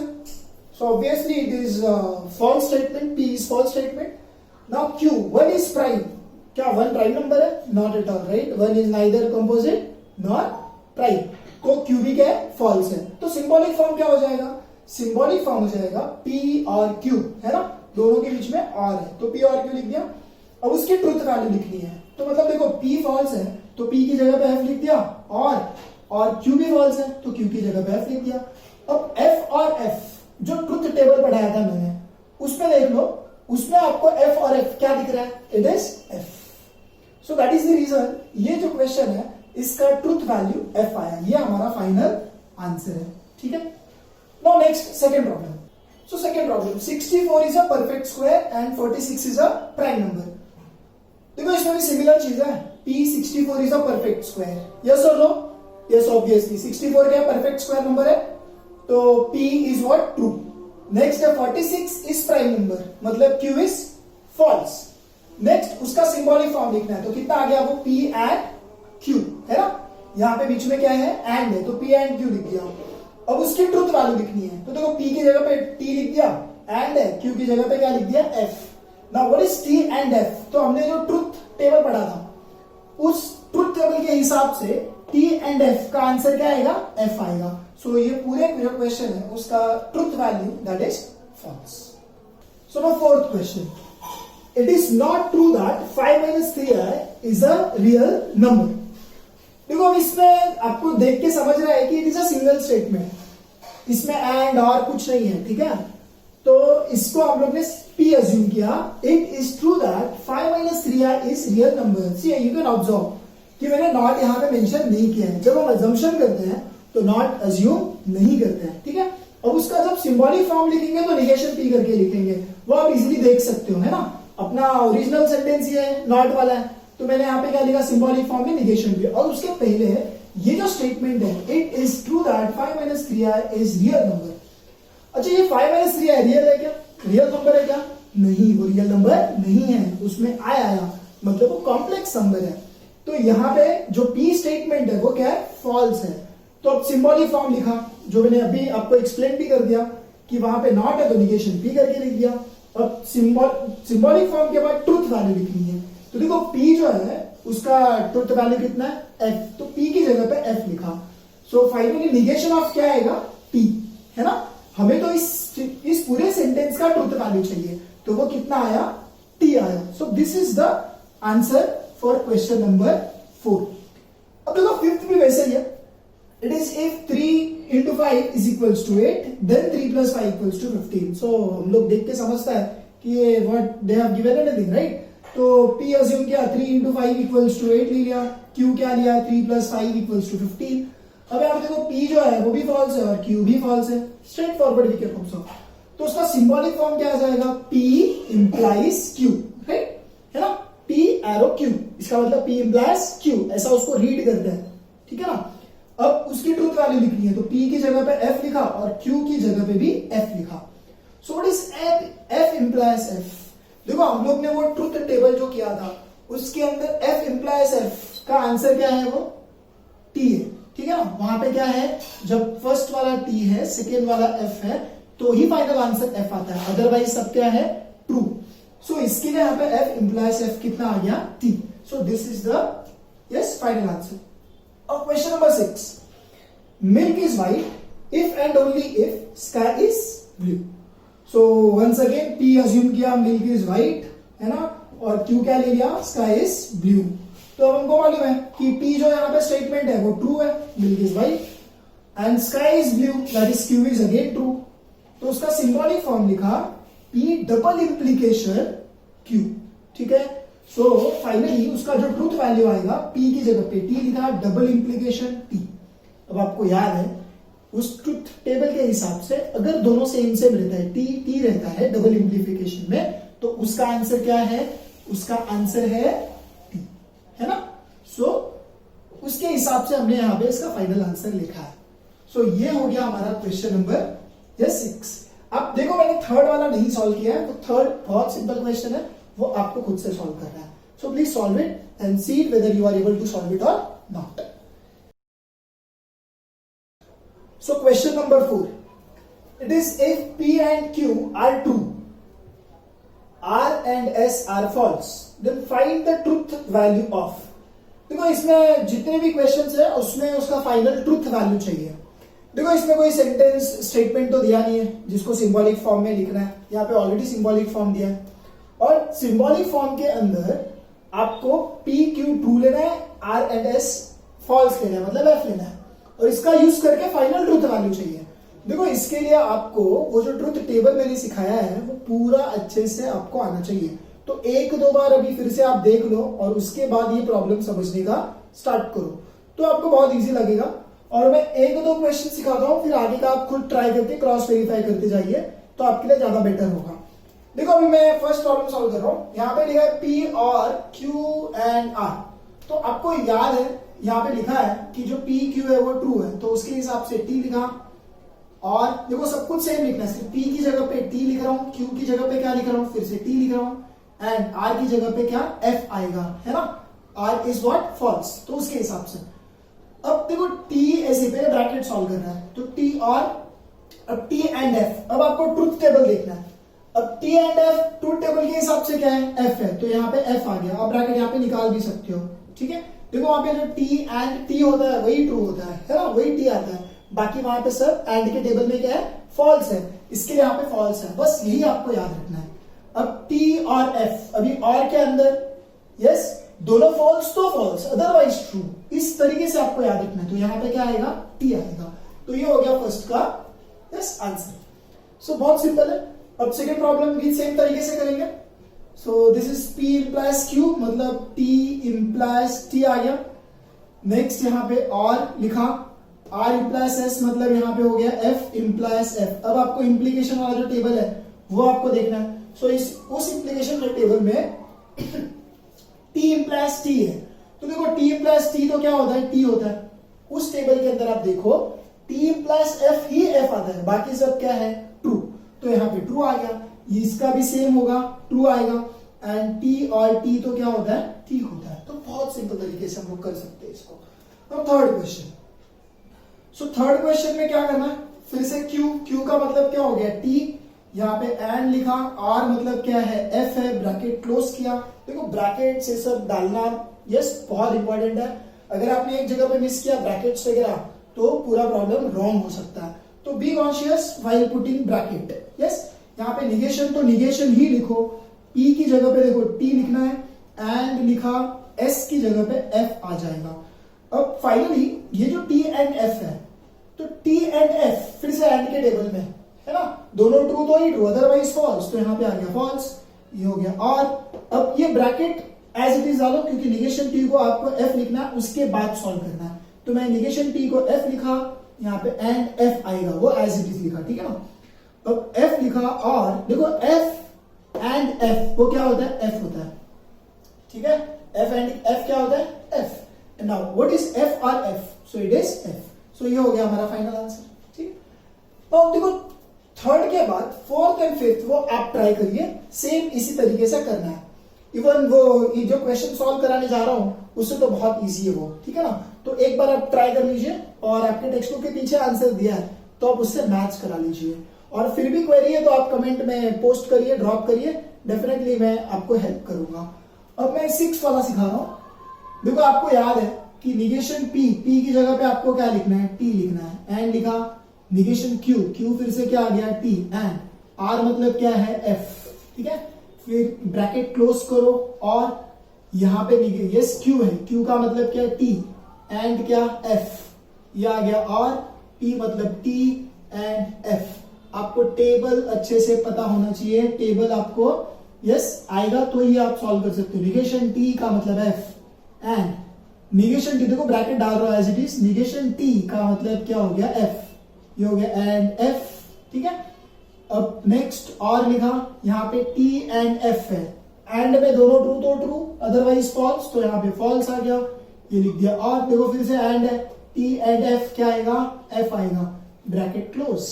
नेक्स्ट स्टेप में यह आ गया एफ एंड, देखो एफ एंड एफ तो एफ ही होगा, उसमें कोई कंफ्यूजन ही नहीं है. ये हो गया. और ब्रैकेट, अभी देखो इसको ब्रैकेट 2 है तो उसको सीधा ब्रैकेट से बाहर भी लिख सकते हो. एफ और एफ क्या होगा, वो एफ होगा. सो नाउ ये ब्रैकेट पहले सॉल्व कर लेते हैं. F and F, what is the answer, F. और एफ एज इट इज लिखते हैं. नाउ व्हाट इज एफ और एफ, तो ये हो गया एफ. तो देखो भले ही कितना भी बड़ा क्वेश्चन, अगर आपको टेबल यूज करने आ रहा है यस तो आपके लिए वो सिंपल है. और टेबल आपको ये सब सॉल्व करते करते ही आपको आएगा, तो उसमें भी कोई टेंशन की बात नहीं होनी चाहिए. अब नेक्स्ट 7th वाला क्वेश्चन कर रहा हूं, तो सिमिलर तरीके से सॉल्व करना है आपको. यहाँ पे आ गया, पहले ब्रैकेट डाल देते हैं हम लोग. निगेशन यहाँ पे टी लिख दिया एंड फिर से टी है ना, क्यू रिप्रेजेंट कर रहा है टी को. निगेशन आर, तो आर का मतलब तो एफ होता है. Bracket close. देखो जैसा ऊपर टाइप का ब्रैकेट है वही ब्रैकेट हम लोग को नीचे लिखना है, तो आपके लिए कंफ्यूजन नहीं होना चाहिए. Q implies P. What is Q, it is T implies T. फिर इंप्लीकेशन ब्रैकेट, निगेशन एफ और एफ. सो इस तरीके से जाएगा ये. और नेक्स्ट स्टेप में आप लिख सकते हो निगेशन टी को एफ लिखो एंड टी यस ब्रैकेट में डाल दो. एंड निगेशन एफ का मतलब टी, ब्रैकेट क्लोज. ये हो गया. और देखो टी इंप्लाइज टी क्या हो गया, T implication bracket, negation F का मतलब टी, यहाँ पे और एफ. तो इस तरीके से ये आया. नेक्स्ट स्टेप में आपको ब्रैकेट सॉल्व करना है. सो एफ एंड टी, देखो एंड होता है तो दोनों ट्रू तो ट्रू होता है, अदरवाइज फॉल्स होगा. यहाँ पे फिर से एंड टी आया, ब्रैकेट क्लोज. नेक्स्ट स्टेप में आप क्या कर सकते हो, यहाँ पे और ये हो गया टी इंप्लीकेशन. ये टी और एफ है. जब और होता है तो उसमें क्या दोनों ट्रू, यस दोनों में से एक भी ट्रू तो ट्रू होता है, तो यहां पे डायरेक्टली क्या आ जाएगा, ट्रू आ जाएगा. और इसका आंसर होगा देखो एफ एंड टी. एंड में क्या होता है, दोनों ट्रू तो ट्रू होता है, तो यहाँ पे तो फॉल्स होगा. ठीक है ना. और लिखा ये टी इंप्लाइज टी क्या होगा, टी इंप्लाइज टी, टी होता है. देखो इंप्लीकेशन में क्या होता है, टी इंप्लाइज एफ ही एफ होता है, बाकी सब ट्रू होता है. तो यहाँ पे एफ और टी आ गया. और एफ और टी का आंसर क्या आ जाएगा, टी. और के टेबल में क्या होता है, दोनों यस में से एक भी ट्रू तो ट्रू, दोनों फॉल्स तो ही फॉल्स होता है और के अंदर. सो उस हिसाब से we have written there T. तो देखो मतलब बहुत अच्छा एकदम लॉजिकल क्वेश्चन है ये सब. बच्चों को बहुत मजा आता है सॉल्व करते टाइम पे. ठीक है ना. सो आपको भी मजा आना चाहिए. नाउ क्वेश्चन नंबर 8 के अंदर देखो मैं निगेशन लिखा, यस स्क्वायर ब्रैकेट. तो निगेशन पी है तो पी का मतलब कितना है, टी. एंड आर क्या है, आर. देखो आर का वहां पे value that is F. Next और एस का मतलब एफ हुआ, इंप्लाइज निगेशन क्यू का मतलब टी है. Bracket close. डबल इंप्लीकेशन है ना, टी मतलब क्या हो गया, टी. एंड यहां पे आ गया एफ. इस तरीके से हम लोग इसको सॉल्व कर रहा है. अब निगेशन एज इट इज लिखा, स्क्वायर ब्रैकेट, निगेशन टी का मतलब हो गया एफ एंड एफ. और एफ इंप्लाइज, देखो ये पहले निगेशन सॉल्व करते हैं हम, उसके बाद नेक्स्ट स्टेप में उसको पूरा सिंप्लीफाई करेंगे. ये हो गया डबल इंप्लीफिकेशन. देखो पूरा सॉल्व कर सकते हैं. देखो एंड है, एंड में दोनों ट्रू तो true, otherwise false. Next step में लिखा निगेशन, यहां पे आ गया एफ एंड एफ, तो एफ आएगा, ये हो गया और एफ इंप्लाइज एफ, तो एफ ही होता है, ठीक है ना। उसमें क्या होता है, sorry F implies F T होगा। इंप्लीकेशन में क्या होता है, पहला टी दूसरा एफ तो ही एफ, अदरवाइज ट्रू, तो यहाँ पे ट्रू आया उसके हिसाब से, ठीक है ना। अब डबल इंप्लीफिकेशन क्या आएगा, यहाँ पे एफ आएगा। एंड फाइनली यस, ये सेकेंड लास्ट स्टेप हो सकता है शायद, ये निगेशन लिखा, अब यहाँ पे आएगा एफ और टी। व्हाट इज एफ और टी, तो टी होगा ये, और यस एज इट इज। देखो ये जो है ना, यहाँ पे जो ब्रैकेट है ये ब्रैकेट किसके लिए, यहां तक के लिए है, ठीक है। तो ये ब्रैकेट जो है यहां तक के लिए, मतलब सिर्फ निगेशन टी, एफ और टी क्या आ गया, निगेशन टी। नेक्स्ट ये डबल इंप्लीफिकेशन है और एफ आ गया। Now what is negation T का मतलब F, double implication F. Now what is F double implication F, F double implication F. देखो जब दोनों सेम रहता है ना, डबल इंप्लीफिकेशन वाले कॉलम में जब दोनों सेम रहता है तो क्या आता है, उसका आंसर टी आता है, ठीक है। सो ये हो गया हमारा फाइनल आंसर। सो ये था truth value yes of 8th question. तो देखो जितने भी क्वेश्चंस है बहुत लॉजिकल और बहुत इंटरेस्टिंग है, ऐसे बहुत सारे क्वेश्चंस मिसलेनियस एक्सरसाइज में भी है। सो एक बार आपको वो क्वेश्चंस भी यस बिना किसी का हेल्प लिए ट्राई करके देखना चाहिए, whether you are able to solve it और नॉट, प्लीज ट्राई इट।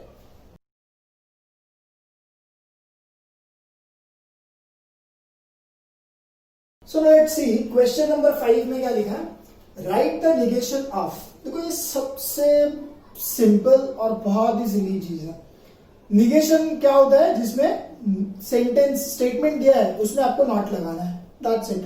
और अगर नॉट है तो नॉट निकालना है फाइन यस आंसर में, फाइनल आंसर के लिए। सो बस यही काम है। देखो अभी first problem, Tirupati is in Andhra Pradesh, तो उसका निगेशन क्या होगा, Tirupati is not in Andhra Pradesh, बस यही फाइनल आंसर है, वो उसका निगेशन है। आपको यही लिखना है, बाकी कुछ भी नहीं करना है। Second, 3 is not a root of equation x square plus 3x minus 18 equal to 0। So उसका निगेशन क्या आएगा, 3 is a root of equation x square plus 3x minus 18 equal to 0। यहाँ पे नॉट था तो नॉट निकाल दिया, दैट्स इट, है ना। थर्ड में क्या है, root 2 is a rational number, तो उसका निगेशन क्या, root 2 is not a rational number. Fourth, polygon ABCDE is a pentagon, so what is the negation of that, polygon ABCDE is not pentagon। Fifth वाला है 7 plus 3 is greater than 5, what is the negation of it। देखो greater than का opposite क्या होता है, less than और equal to, तो उसका निगेशन क्या आ गया, 7 plus 3 is less than or equal to 5। ये ट्रू है कि फॉल्स है ये सब कुछ नहीं देखना है, आपको सिर्फ उसका निगेशन लिखना है, बाकी कुछ नहीं। सो ये बहुत ही सिंपल था, ठीक है। सो इसको आप नोटबुक में लिख लीजिए।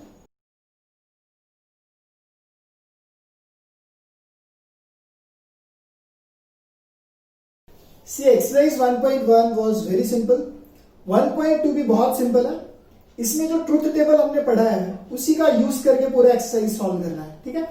सो question number 1 of exercise 1.2, construct the truth table. इसके आगे क्या है, ऑफ स्टेटमेंट पैटर्न। देखो ये ना, इसे बोलते हैं स्टेटमेंट पैटर्न, ठीक है। तो जो स्टेटमेंट है PQ, उसको एक पैटर्न में इन लोग ने लिखा हुआ है, तो उसका ट्रुथ टेबल हम लोग को निकालना है। अच्छा देखो मैंने क्या किया, मैंने पहले एक टेबल बना दिया, आपको भी ये जजमेंट आ जाएगा कि किस क्वेश्चन में कितने कॉलम्स बनाने और कितने रोज बनाने, ठीक है। देखो रोज तो फिक्स है, देखो रोज नंबर ऑफ रोज कितने हैं, 1 2 3 4 5 6, ये 6 रोज क्यों मैंने बनाए हैं, वो पूरा का पूरा चीज आपको कुछ देर में क्लियर हो जाएगा।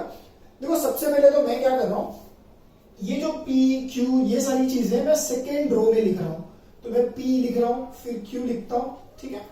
आफ्टर दैट अब मुझे ब्रैकेट देखना है, देखो P इंप्लाइज Q का ब्रैकेट यहाँ पे है, ठीक है ना, तो मैंने यहाँ पे P इंप्लाइज Q लिख दिया।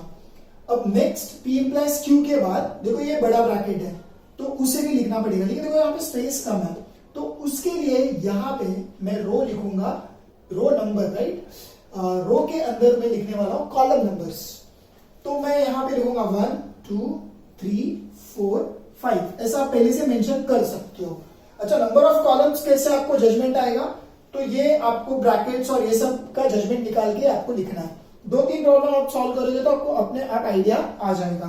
तो P इंप्लाइज Q लिखा, उसके बाद बिगर ब्रैकेट है P implies Q and Q, तो देखो ये थर्ड कॉलम है, तो मैं 3 उसके साथ एंड है और वो हो गया Q. Just try to understand. ये 3 यहाँ पे मतलब क्या है उसका, राइट? सो 3 मतलब P implies Q है, तो स्पेस कम है, इसके लिए मैंने ऐसा लिख दिया एंड इट इज वैलिड। आप एग्जाम में भी ऐसा कर सकते हो। सो 3 एंड Q के बाद अब लास्ट देखो, इसके साथ ये पूरा ब्रैकेट जो है वो इसमें आ गया। अब फाइनली क्या आता है? सो that is nothing but 3 and Q। अब ब्रैकेट डाल दो, implies P लिख दो, ठीक है ना? सो ये आपका फाइनल कॉलम है। तो उसके हिसाब से हम लोग ने नंबर ऑफ कॉलम्स क्या किए, बनाए हैं। अच्छा, अभी P में क्या लिखना है? तो ये तो कॉमन है जो हमने ट्रुथ टेबल में किया था, T T F F। Q में क्या आएगा? T F T F। देखो अभी implies में क्या था? implies में फर्स्ट ट्रू है, सेकंड फॉल्स है तो फॉल्स है, अदरवाइज क्या है? ट्रू है। अच्छा, एंड में क्या होता है? एंड में दोनों ट्रू तो ट्रू। तो देखो एंड में आपको किसका किसका देखना है? थर्ड कॉलम का देखना है और क्यू का देखना है। तो इन दोनों में आप देख लो दोनों जगह पे कहां ट्रू है। देखो यहाँ पे दोनों जगह ट्रू है और फिर यहाँ पे दोनों जगह ट्रू है। तो ये T एंड T हो गया, बाकी जगह पे आपको फॉल्स लिखना है। अब फाइनल आंसर में क्या है? 3 एंड Q वाला कॉलम। आप ऑब्वियसली यहाँ पे 4 भी लिख सकते हो, वो आपके पास ऑप्शन है, ठीक है ना? सो मैंने लिखा है 3 एंड Q implies P। तो पहले आपको 3 एंड Q का कॉलम देखना है और फिर implies P। मतलब फर्स्ट स्टेटमेंट ये है एंड सेकंड स्टेटमेंट ये है, मतलब इसमें ट्रू और यहाँ पे फॉल्स, तो वहां पे फॉल्स आएगा, ठीक है? तो देखो यहाँ पे ट्रू है बट यहाँ पे फॉल्स है क्या? नहीं। यहाँ पे ट्रू है क्या? नहीं। देखो यहाँ पे ट्रू है और यहाँ पे फॉल्स है, तो ट्रू फॉल्स, तो उसका आंसर आएगा F। बाकी और कहीं पे है क्या? ट्रू फॉल्स फॉल्स नहीं। तो क्या था अपना इंप्लीकेशन में? First true, second false, then only it is false, otherwise all are true. तो ये हो गया हमारा स्टेटमेंट पैटर्न को कंस्ट्रक्ट करना, ठीक है? That is truth table of the statement pattern. So बहुत ही सिंपल है और बहुत इंटरेस्टिंग भी है। अब सेकेंड प्रॉब्लम सॉल्व कर रहे हैं। देखो उसमें भी नंबर ऑफ कॉलम्स कैसे बनाए, तो मैं सबसे पहले तो नंबर ऑफ कॉलम्स जो है वो लिख देते हैं। यहाँ पे ये इसमें जाएगा 6 तक। अब कैसे वो 6 कॉलम्स हमने बनाए हैं, तो देखो पहले P लिख दिया फिर Q। अच्छा, एक चीज नोटिस कर लो, P और Q लिखने के बाद कभी भी, देखो इसमें तो निगेशन था ही नहीं इस क्वेश्चन में, बट यहाँ पे निगेशन है। आपको P और Q लिखने के तुरंत बाद आपको चेक करना है whether negation statement is there और नॉट। तो इसमें है निगेशन, तो अब आप यहाँ पे क्या लिख दोगे? Negation Q। अगर निगेशन P होता तो उसका एक्स्ट्रा कॉलम आता। अब निगेशन Q का कॉलम आने के बाद अब देखो यहाँ पे P एंड निगेशन Q है, तो इसका मतलब क्या हुआ? आपको P एंड निगेशन Q का कॉलम बनाना है, तो आप यहाँ पे लिख दो P एंड निगेशन Q। आप ऐसा लिख सकते हो। नेक्स्ट, अब उसके बाद क्या है? P implies Q, तो आप इसमें लिख दो P implies Q। देखो अभी 6th में P and negation Q and P implies Q, दोनों के बीच में डबल इंप्लीकेशन है, तो आप लिख दो 4 डबल इंप्लीकेशन दैट इज 5। ये आ गया हमारा 6th कॉलम। अब इसको बना दे, तो ये हो गया T T yes F F, यहाँ पे T F T F आएगा जैसा हम लोग मेन अपना ट्रूथ टेबल में करते थे बेसिक वाले। निगेशन Q में क्या आ जाएगा? F आ जाएगा, यहाँ पे T आ जाएगा, this is F this is T। Next P and negation Q। देखो इन दोनों के बीच में एंड देखना है। एंड मतलब क्या? दोनों ट्रू तो ट्रू, और कहीं पे है क्या? दोनों ट्रू नहीं है, तो बाकी सब क्या आ जाएंगे? फॉल्स आ जाएंगे, ठीक है ना? अब P implies Q, देखो P implies Q तो बेसिक वाला है, फर्स्ट ट्रू सेकंड फॉल्स तो फॉल्स, अदरवाइज क्या आएगा? सब ट्रू आएगा। अब फाइनल कॉलम करना है, इन दोनों के बीच में डबल इंप्लीकेशन। अब डबल इंप्लीकेशन में क्या था? दोनों सेम था, T T then T F F, तो भी T है ना, मिक्सचर था, T F या F T था, उसका आंसर F आया था। तो वही चेक करेंगे, कहीं पे दोनों जगह सेम सेम है क्या? देखो दोनों जगह सेम सेम है, नहीं है, तो सब जगह पे क्या आएगा? F आएगा। सो this is the final answer for second problem. अब देखो ऐसे ही क्वेश्चन है आपको थर्ड और फोर्थ भी, आप एक बार ट्राई कर लो, ठीक है? और नहीं आ रहा है तो आप कमेंट में ड्रॉप करो। So now question number 5, see it is negation P and P और निगेशन Q एंड Q। तो अभी उसका ट्रुथ टेबल के लिए सबसे पहले तो हमें क्या लिखना होता है? कॉलम नंबर 1 2 3 4 5 6 एंड 7 लिख दिया। अब P लिखा, Q, उसके बाद निगेशन वाले स्टेटमेंट लिखने होते हैं। सो निगेशन P, देखो निगेशन P है, निगेशन Q भी वहां पे, सो निगेशन Q आ गया। नेक्स्ट आएगा P और निगेशन Q, तो मैंने यहाँ पे लिखा P और निगेशन Q। नेक्स्ट 6th वाला कॉलम में क्या आएगा?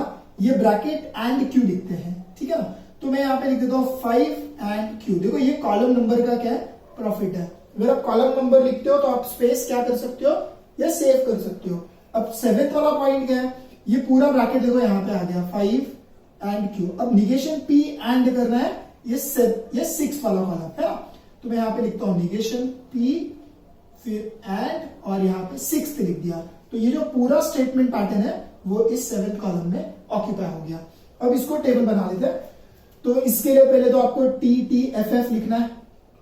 Next T F negation P का मतलब क्या हो गया, F F, yes T T, और निगेशन क्यू मतलब यहां से आएगा वो आ जाएगा एफ टी। नेक्स्ट पी और निगेशन क्यू करना है।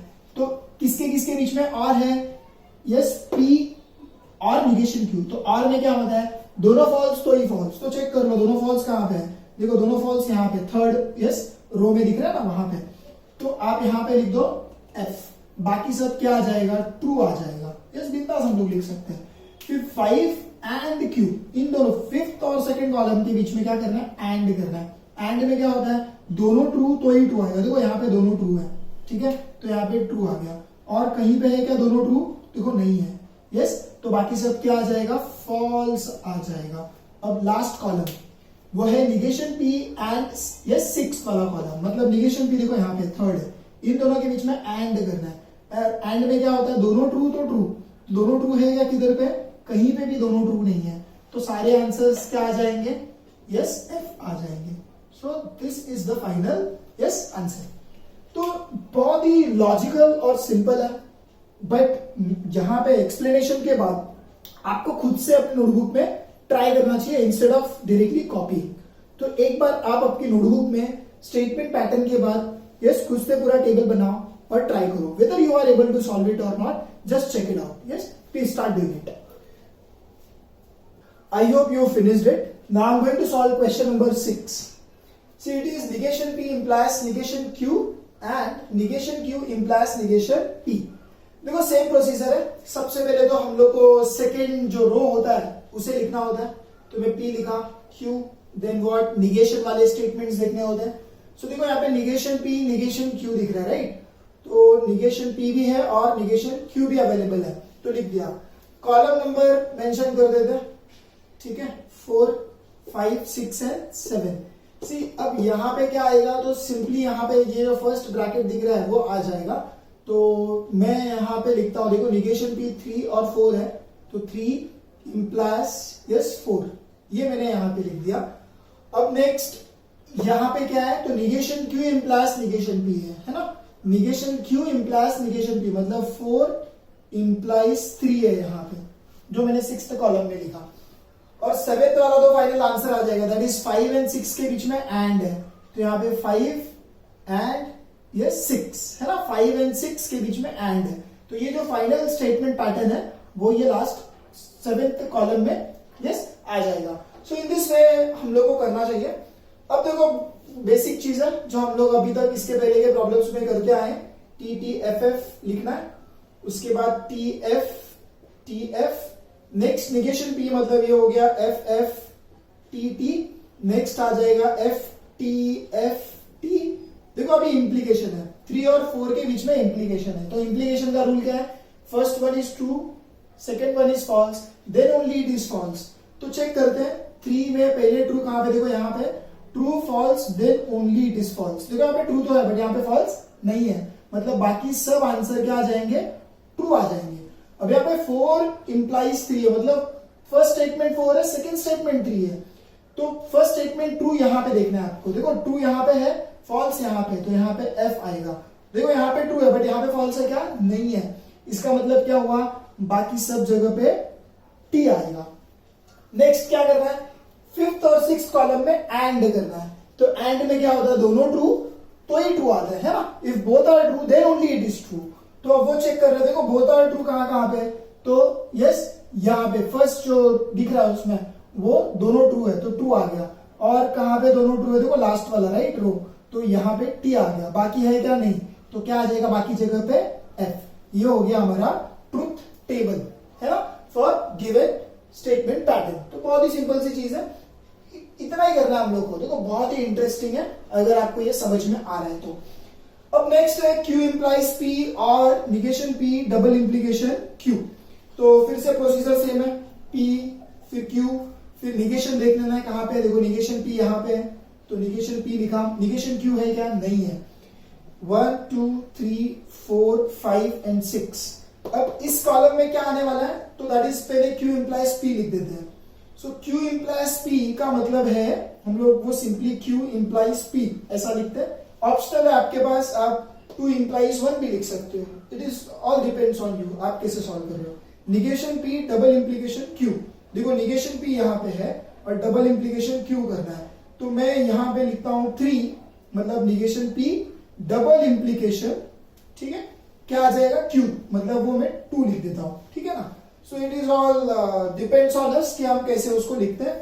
6th कॉलम में आएगा क्या, Q इंप्लाइज P और 3 डबल इंप्लीकेशन 2 के बीच में और लिखना है, ठीक है ना, मतलब 4th और 5th के बीच में और है, तो यहाँ पे 4 लिखा और 5। सो ये हो गए हमारे कॉलम के हेड्स। अब क्या, तो T T F F, यहाँ पे T F T F। Negation P करना है तो निगेशन P में क्या आएगा, ये आ जाएगा F F T T, ठीक है। अब Q इंप्लाइज P करना है तो Q देखो यहाँ पे है, तो first statement true second false, तो ही वहां पे फॉल्स आएगा। देखो यहाँ पे ट्रू है बट यहाँ पे फॉल्स है क्या, नहीं है। देखो यहाँ पे ट्रू है, यहाँ पे फॉल्स है, यस, तो इसका मतलब यहाँ पे F आएगा, है ना, ध्यान रखना है। Q वाला पहला स्टेटमेंट है, यहाँ पे ट्रू यहाँ पे फॉल्स, तो वहां पे फॉल्स आ रहा है, बाकी और कहीं पे नहीं है, तो बाकी सब क्या आ जाएगा, ट्रू आ जाएगा। नेक्स्ट है 3 एंड 2 के बीच में डबल इंप्लीकेशन, पहले 3 को देखना है फिर 2 को देखना है। भाई अगर डबल इंप्लीकेशन में क्या होता है, अगर दोनों सेम है तो ट्रू आता है, T T का T आता है और F F का भी T आता है, मिक्स रहेगा तो F आता है, ठीक है ना। तो अब देखना दोनों सेम सेम कहां पे, देखो दोनों सेम सेम यहाँ पे दिख रहा है F F, तो यहाँ पे आ गया T, और कहां पे है, देखो यहाँ पे भी दोनों सेम सेम है, तो ये भी आएगा T, बाकी दोनों जगह पे सेम सेम नहीं है, तो वो आ जाएगा F। बहुत सिंपल सी चीज है। अब इन दोनों 4th और 5th के बीच में और करना है हम लोग को, तो और ये क्या होता है, दोनों F तो ही है, अदरवाइज इट इज ट्रू। तो दोनों F कहां पे है, देखो दोनों F कहीं पे भी नहीं है, तो इसका मतलब क्या हुआ, सब जगह पे ट्रू आ जाएगा। सो बहुत सिंपल था, इजीली हम लोग इसको कर सकते हैं। देखो अभी क्वेश्चन नंबर 8। अब 8 आपको थोड़ा यहाँ पे मैंने जो कॉलम और रोज बनाया है थोड़ा बढ़ा दिया, यस इंक्रीज कर दिया है, तो सबसे बड़ा रीजन है देखो वहां पे स्टेटमेंट आ रहा है ना। तो अब यहाँ पे आपको थोड़ी नई चीज में बता रहा हूं कि जब 2 स्टेटमेंट वाले क्वेश्चंस होते हैं तो वहां पे T T F F लिखते हैं, बट जब 3 स्टेटमेंट वाले क्वेश्चंस होते हैं तो वहां पे 4 times T and 4 times F आता है, ठीक है। देखो प्रोबेबिलिटी में भी ऐसे ही करते थे हम, जब वहां पे तीन कॉइन वाला प्रॉब्लम आता था तो आप क्या करते थे, वहां पे 4 बार H लिखते थे, फिर 4 बार टेल लिखते थे, है ना, फिर 2 टाइम्स H 2 टाइम टेल्स, फिर 1 time head 1 time tail, in this way हम लोग करते थे। तो सेम ये चीज वहां पे भी हम लोग को रिपीट होगी। तो सेकेंड रो से हम लोग शुरू करेंगे, P फिर Q लिख दिया, देखो R वहां पे दिख रहा है, उसके बाद कोई भी निगेशन नहीं है, तो कॉलम नंबर यस लिख देते हैं, ये 4 हो गया, 5 6 7 एंड 8। नेक्स्ट अब इसके बाद क्या करना चाहिए, P Q R के बाद यहाँ पे Q इंप्लाइज R है, तो Q इंप्लाइज R हम लोग लिख सकते हैं सिंपली, यहाँ पे उतना स्पेस है तो लिख दिया मैंने। अब Q इंप्लाइज R के बाद P implies Q implies R है, मतलब P इंप्लाइज तो लिख दिया बट Q इंप्लाइज R में 4 है तो 4 यहाँ पे लिख दिया, ठीक है ना। अब नेक्स्ट यहाँ पे क्या आएगा, ये तो पहला ब्रैकेट यहाँ पे पूरा 5th कॉलम में आ गया। अब 6th कॉलम में आएगा P एंड Q, तो वो यहाँ पे आ सकता है ना, ऑक्यूपाई हो सकता है, तो करा दिया। अब यहाँ पे क्या आएगा, तो P and Q implies R, मतलब 6th इंप्लाइज R, है ना, आप और अच्छे से लिख सकते हो, ठीक है, मैं यहाँ पे इसको R लिख दिया। अब 8th वाला क्या है, 8th वाला है yes that is nothing but ये पूरे स्टेटमेंट और ये पूरे स्टेटमेंट के बीच में डबल इंप्लीकेशन। देखो ये P implies Q implies R कहां पे है, तो P implies Q implies R हमने कौन से स्टेटमेंट में लिखा है, P इंप्लाइज 4 में, ये तो 5th है वो, ठीक है, और वो डबल इंप्लीकेशन जा रहा है, किसके साथ डबल इंप्लीकेशन जा रहा है, तो P and Q implies R मतलब 6 इंप्लाइज R में, तो वो इसका मतलब 7th कॉलम है। तो देखो ये बहुत इंपॉर्टेंट है, ये जो मैंने कॉलम नंबर यस मेंशन किया है, डिनोट किया है, वो आपको अंडरस्टैंड करना बहुत सिंपल है। और सबसे अच्छा तरीका क्या है कि आप अपने नोटबुक में खुद ट्राई करिए, आपको खुद वो सेंस आ जाएगा कि why we are denoting this. देखो आप, जैसे मैंने अभी आपको बताया कि आपको इसमें क्या करना पड़ेगा, 4 बार टी लिखना है और 4 टाइम्स एफ लिखना है, and after this 2 times T and 2 times F, ठीक है, 2 times T and 2 times F. Next is 1 time T F, T F, T F, T F, right, ऐसा हम लोग को करना है। फिर क्या है, क्यू इंप्लाइज आर, तो Q implies R, logic same है कि first one is true, second one is false, then implication में फॉल्स आता है। तो चेक कर लो, देखो यहाँ पे ट्रू है, यहाँ पे फॉल्स है क्या, नहीं, यहाँ पे ट्रू है, यहाँ पे फॉल्स है क्या, यस, तो यहाँ पे एफ आएगा। ट्रू देखो यहाँ पे फॉल्स है क्या, नहीं, तो यहाँ पे अभी नहीं लिखते हैं। ये ट्रू है या फॉल्स है, तो यहाँ पे फॉल्स आएगा। देखो बाकी कहीं पे फर्स्ट वाला ट्रू नहीं है, मतलब बाकी सब जगह पे हम लोग क्या लिख सकते हैं, सिंपली टी लिख सकते हैं। सो ये हो गया हमारा Q implies R, fourth column लिखा। नेक्स्ट है पी इंप्लाइज 4, देखो पी यहाँ पे और फोर्थ कॉलम यहाँ पे, तो फिर से same procedure, first one is true, second one is false, है क्या, नहीं, देखो यहाँ पे है ना, ये वाला। अब नेक्स्ट ट्रू यहाँ पे है बट फॉल्स नहीं है, अब देखो कहीं पे भी नहीं है, तो बाकी सब जगह पे क्या आ जाएगा, ट्रू आ जाएगा। तो देखो बहुत बहुत टेक्निकली बहुत इजी है, बहुत इंटरेस्टिंग है, बहुत मजा आता है स्टूडेंट्स को। अब पी एंड क्यू लिखना है तो दोनों के बीच में एंड, मतलब दोनों ट्रू तो ट्रू आएगा, देखो दोनों ट्रू तो ट्रू आएगा, है ना, और कहीं पे दोनों ट्रू है क्या, बिल्कुल नहीं है, तो सब जगह पे क्या आ जाएगा, एफ आ जाएगा। नेक्स्ट आता है 6 इंप्लाइज आर, देखो 6 ये है, मतलब ये पहला यस आपको फर्स्ट स्टेटमेंट कंसीडर करना है और इसको इंप्लाइज करना है आर को। तो टी दिखा, एफ दिख रहा है क्या, नहीं, टी है, एफ है, यस, तो यहाँ पे एफ आ गया, और कहीं पे देखो ट्रू नहीं है, इसका मतलब बाकी सब क्या आ जाएगा, टी आ जाएगा, ठीक है। नेक्स्ट आता है 5 डबल इंप्लीकेशन 7, देखो 5 यहाँ पे है और 7 यहाँ पे है, दोनों के बीच में डबल इंप्लीकेशन। तो डबल इंप्लीकेशन में क्या याद है, if both are same, T T then it is T and F F तो भी टी, मतलब सेम रहेगा तो ट्रू आता है, मिक्स हुआ तो एफ आता है। तो अब देखना मैंने सेम कहां पे हो रहा है, 5 एंड 7 में चेक कर रहे हैं, देखो दोनों सेम सेम यहाँ पे आया, तो इसका आंसर क्या आ जाएगा, टी आ जाएगा। दोनों सेम सेम आ रहा है, फिर से टी आ जाएगा, दोनों सेम सेम आ रहा है तो टी आ गया, है ना, दोनों सेम सेम, देखो सब जगह पे दोनों सेम सेम है, सब जगह पे दोनों क्या है, सेम सेम, तो ये हो गया पूरा का पूरा टी आया, ठीक है। सो ये फिर से मतलब वही लॉजिक है, सिर्फ यहाँ पे 3 स्टेटमेंट था, इसके लिए क्या हो गया, क्वेश्चन थोड़ा प्रॉब्लम थोड़ा क्या हो गया, एक्सपांड हो गया, बाकी तो बहुत सिंपल है।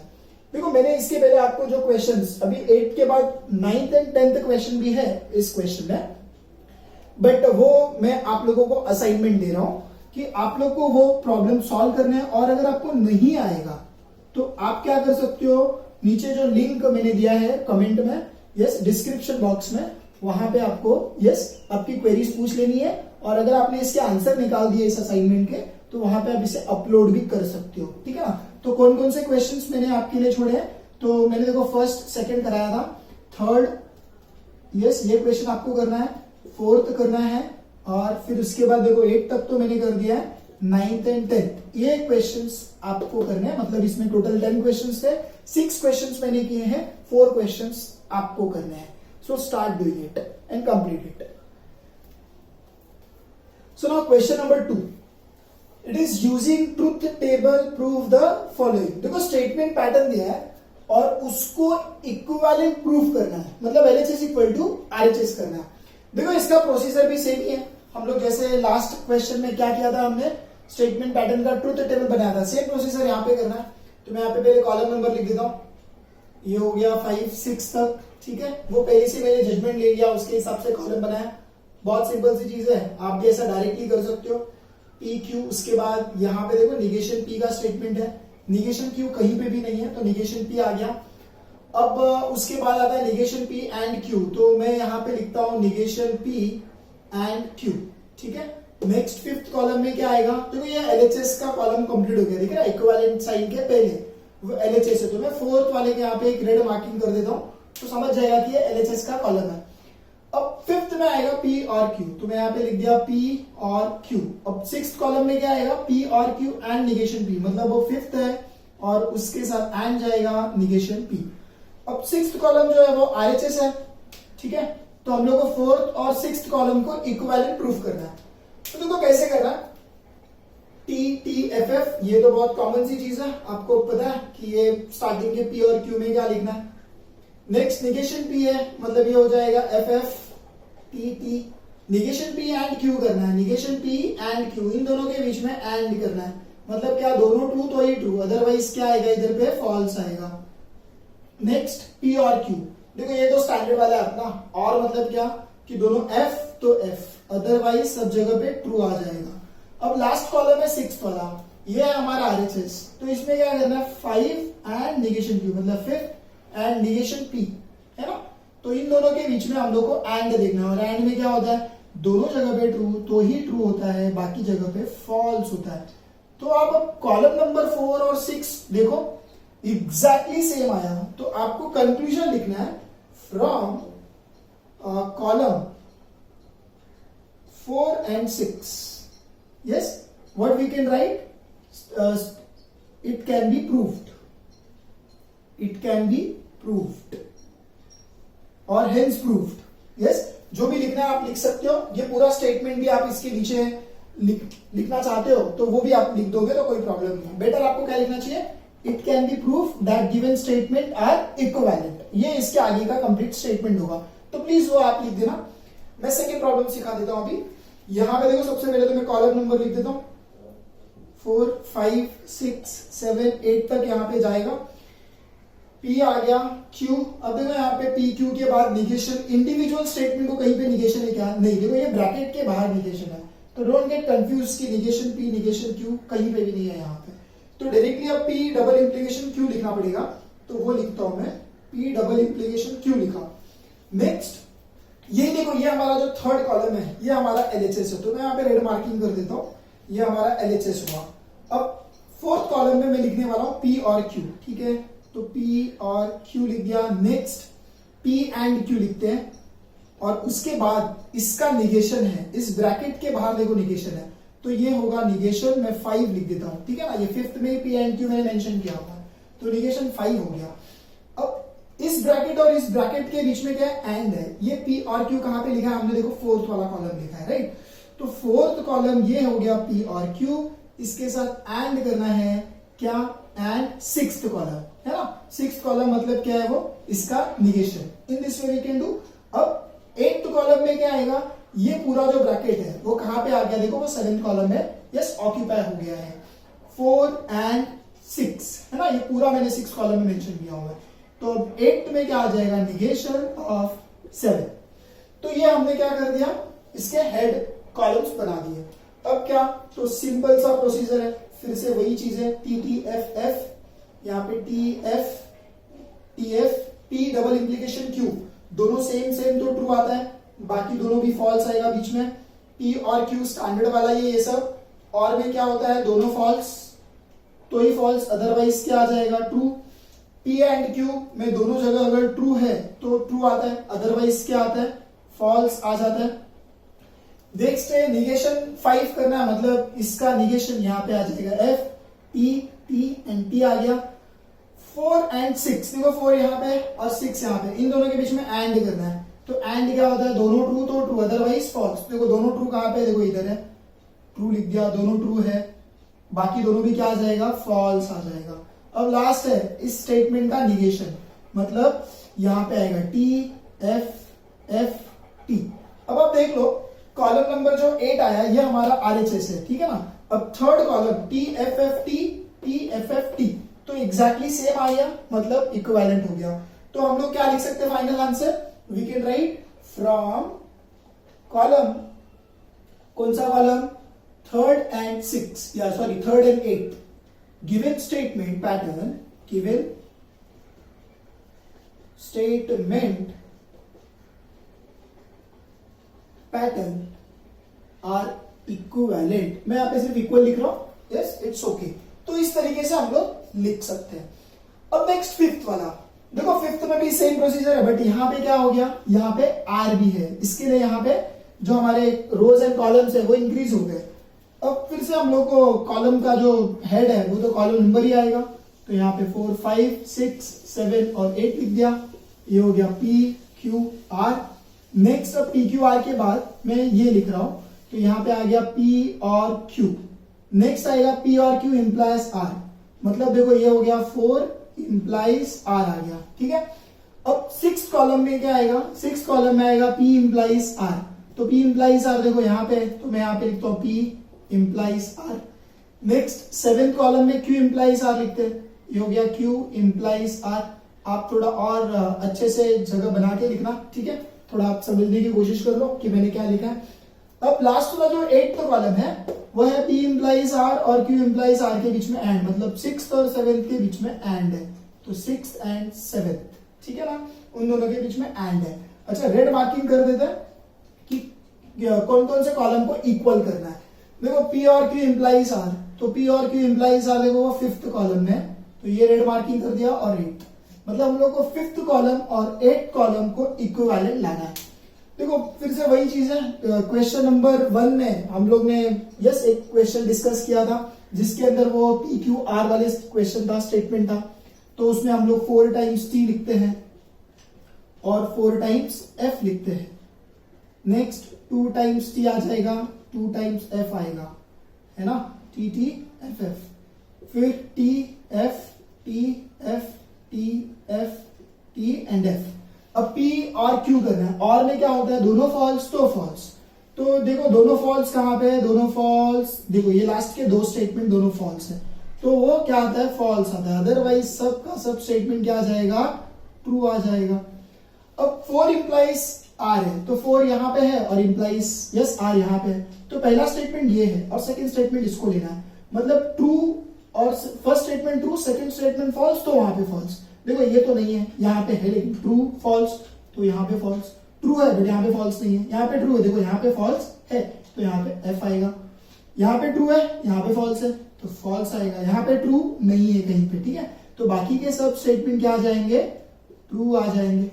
तो बहुत सिंपल सी चीज है। फिर यही same procedure P implies R में करना है, P इंप्लाइज R, देखो फर्स्ट स्टेटमेंट ट्रू फॉल्स नहीं है, ट्रू फॉल्स यस, तो यहाँ पे आ गया एफ।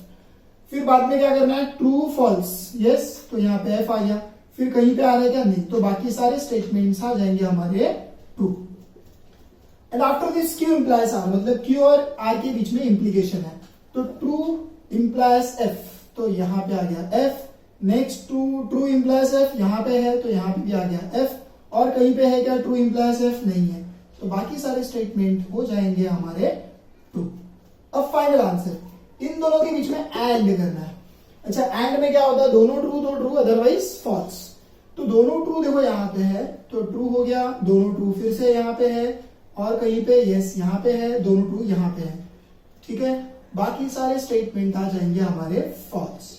अब चेक करते हैं कॉलम नंबर 5 एंड 8 को, देखो true true, false false, T T F F, T T F F, T T T F, है ना, तो इसका मतलब क्या हुआ, from we can easily write columns, कौन से columns, column number 5 and 8, yes, given statement pattern, given statement pattern are equivalent, ये हम लोग ऐसा लिख सकते हैं, तो ये हो गया प्रूफ।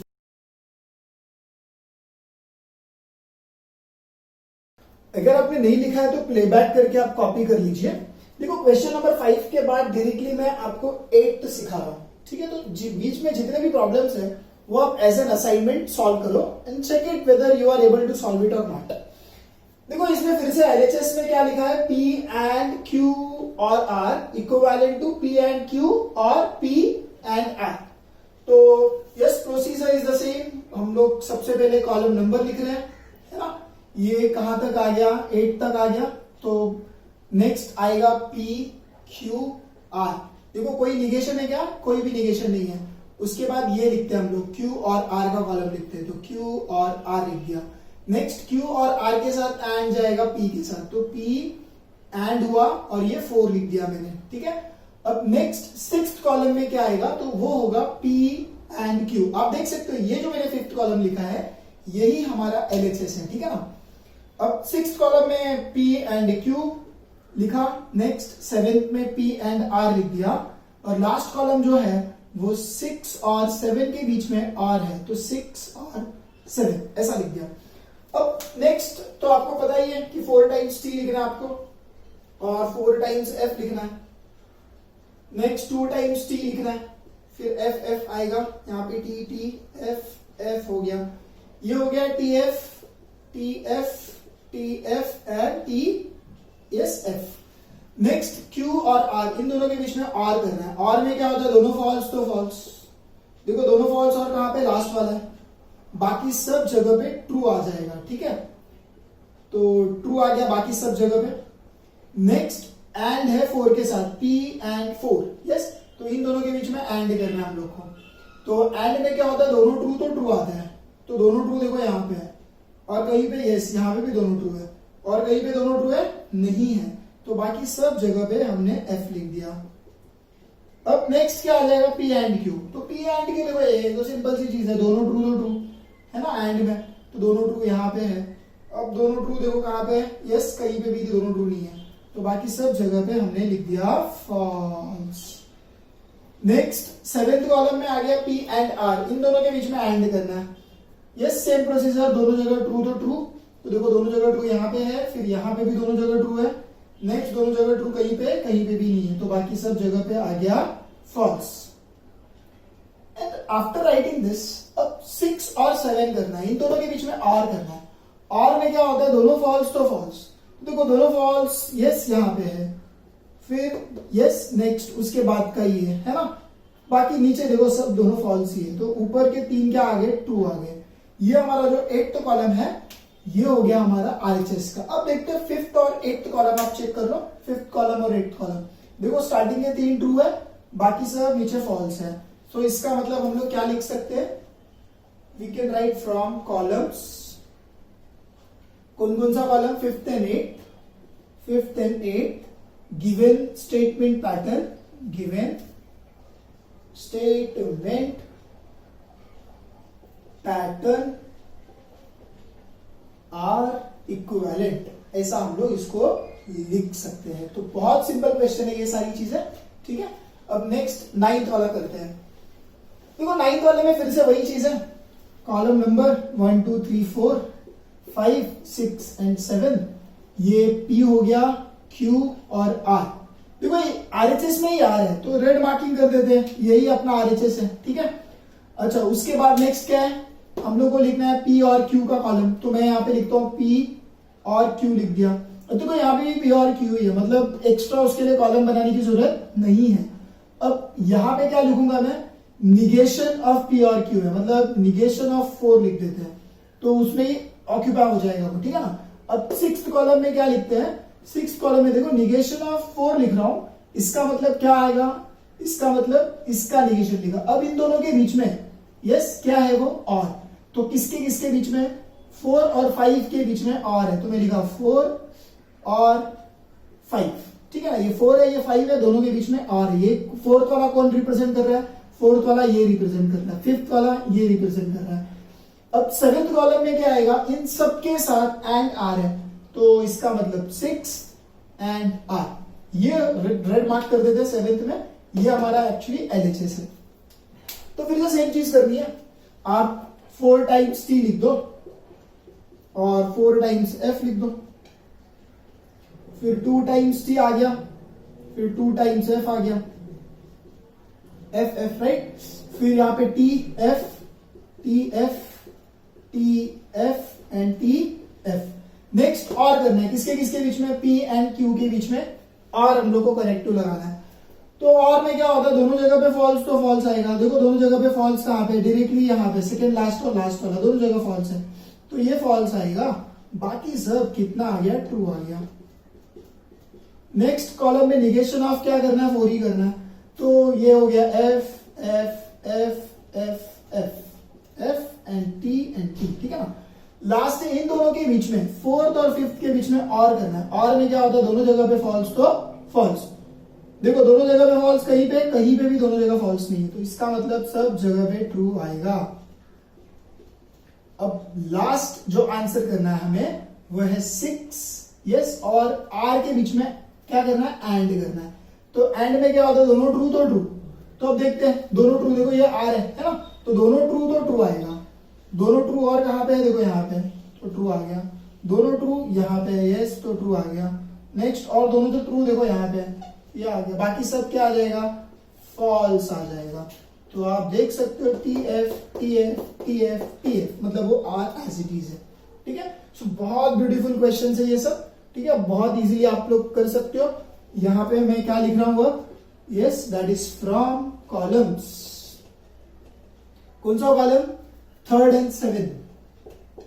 क्या given statement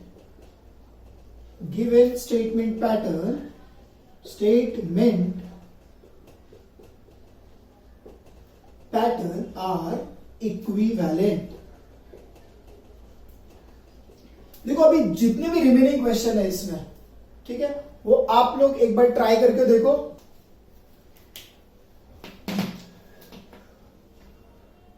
So now we'll be solving question number 3. It is examine whether the statement pattern is a tautology or a contradiction or a contingency. See, यहाँ पे आपको थोड़े नए वर्ड्स दिख रहे हैं, tautology, contradiction and contingency। तो पहले मैं इनके बारे में आपको समझा देता हूँ। देखो tautology क्या होता है, जिस ट्रुथ टेबल का फाइनल आंसर, पूरा का पूरा final answer T T T T आएगा, मतलब सब आंसर्स ट्रू होंगे, तो उससे बोलेंगे हम लोग tautology। जस्ट डू रिमेंबर, क्या बोला मैंने, फाइनल आंसर क्या होगा सबका, ट्रू होगा, यस लास्ट कॉलम, तो वो टोटोलॉजी है। और कॉन्ट्राडिक्शन क्या होता है, ठीक उसका अपोजिट, अगर पूरा फाइनल आंसर जो है लास्ट कॉलम वो पूरा फॉल्स है, एफ है, तो वो होगा कॉन्ट्राडिक्शन। और कॉन्टिजेंसी क्या होगा, मिक्सचर, यस कुछ वैल्यूज ट्रू है और कुछ वैल्यूज फॉल्स है, या सब वैल्यूज ट्रू है एक वैल्यू फॉल्स है, तो भी वो कॉन्टिजेंसी हुआ, ठीक है। सो बहुत सिंपल सी चीज है। अब हम लोग इसको प्रॉब्लम, यस इसमें प्रॉब्लम सॉल्व करेंगे। लेट्स सी कि एग्जैक्टली इसका आंसर कैसे आता है। देखो जो पहले किया है ना, सिमिलर चीज वही यहाँ पे रिपीट हो रही है, सिर्फ आपको टोटोलॉजी, कॉन्ट्राडिक्शन और कॉन्टिजेंसी आंसर के यस लास्ट में आपको लिखना है, बाकी कुछ अलग नहीं है। तो कॉलम नंबर तो मैं यहाँ पे लिख देता हूँ 1 2 3 4 एंड 5। देखो मैंने इसके हिसाब से लिखा है, यहाँ पे पी क्यू, यस नेक्स्ट आएगा पी एंड क्यू, नेक्स्ट हो जाएगा क्यू और पी, एंड यहां पे लिखता हूं मैं 3 implies 4। ये हो गया T T F F. Next है T F P and Q, ये तो स्टैंडर्ड वाला अपना, दोनों ट्रू तो ट्रू आता है ना, बाकी सब क्या आ जाएगा इधर पे, फॉल्स आ जाएगा। क्यू और पी, और में क्या होता है, दोनों फॉल्स तो फॉल्स, अदरवाइज ट्रू। तो फिर से लेकिन क्यू और पी है तो सेम है वो, है ना, तो यहाँ पे एफ आ गया, बाकी सब जगह पे क्या आ गया, ट्रू। अब इम्प्लीकेशन में क्या होता है, first one is true, second one is false, then only it is false. तो 3 implies 4 करना, देखो first one is true, second one is false, है क्या ऐसा कुछ नहीं है, पहला ट्रू दूसरा फॉल्स तो फॉल्स। यहाँ पे ट्रू है बट यहाँ पे फॉल्स नहीं है, मतलब फॉल्स आएगा ही नहीं, सब जगह पे ट्रू आएगा। ये हो गया हमारा फाइनल कॉलम, यस जिसमें सबका सब क्या आ रहा है, ट्रू। तो आप लिखोगे गिवन स्टेटमेंट